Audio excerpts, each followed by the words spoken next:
आपको वह सब कहानी सुनाने जा रहा हूँ जो मुझे मेरी नानी माँ और नाना जी रात को सुनाया करते थे, जो कि सच्ची घटना है। तो प्लीज जल्दी अपने हेडफोन लगा लें और चैनल सब्सक्राइब करें, क्योंकि आप सपनों की दुनिया में गुम हो सकते हैं। मेरा नाम अमर है। मैं आपको वह सब कहानी सुनाने जा रहा हूं जो मैंने एक आंख से देखी थी। बात 5 साल पुरानी है। उस वक्त हम लखनऊ शहर में रहते थे। कुछ दिनों से हमारे मोहल्ले में किसी चुड़ैल के घूमने की अफवाह फैली हुई थी। कुछ लोगों ने कहा कि उन्होंने रात में एक डरावनी महिला को घूमते हुए देखा है।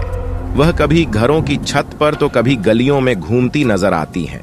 इस वजह से लोगों ने छत पर सोना बंद कर दिया था।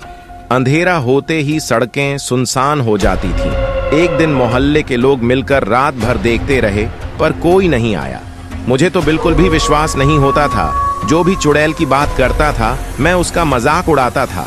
मैंने माना कि ये लोगों की वहम है या कोई शख्स लोगों को डरा रहा है। एक रात बत्ती चली गई।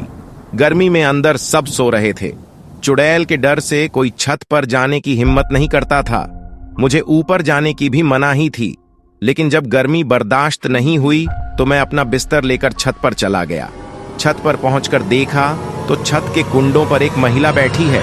उसके हाथ में मांस का टुकड़ा था जिसे वह खा रही थी। उसका चेहरा दूसरी तरफ था। केवल उसके हाथ जानवरों जैसे दिखते थे। ये सब देखकर मेरी हालत और खराब हो गई। मैं अपना बिस्तर वहीं छोड़कर भागा और दरवाजे की कुंडी लगा दी। उस दिन से मैं भी डायन की बातों में विश्वास करने लगा।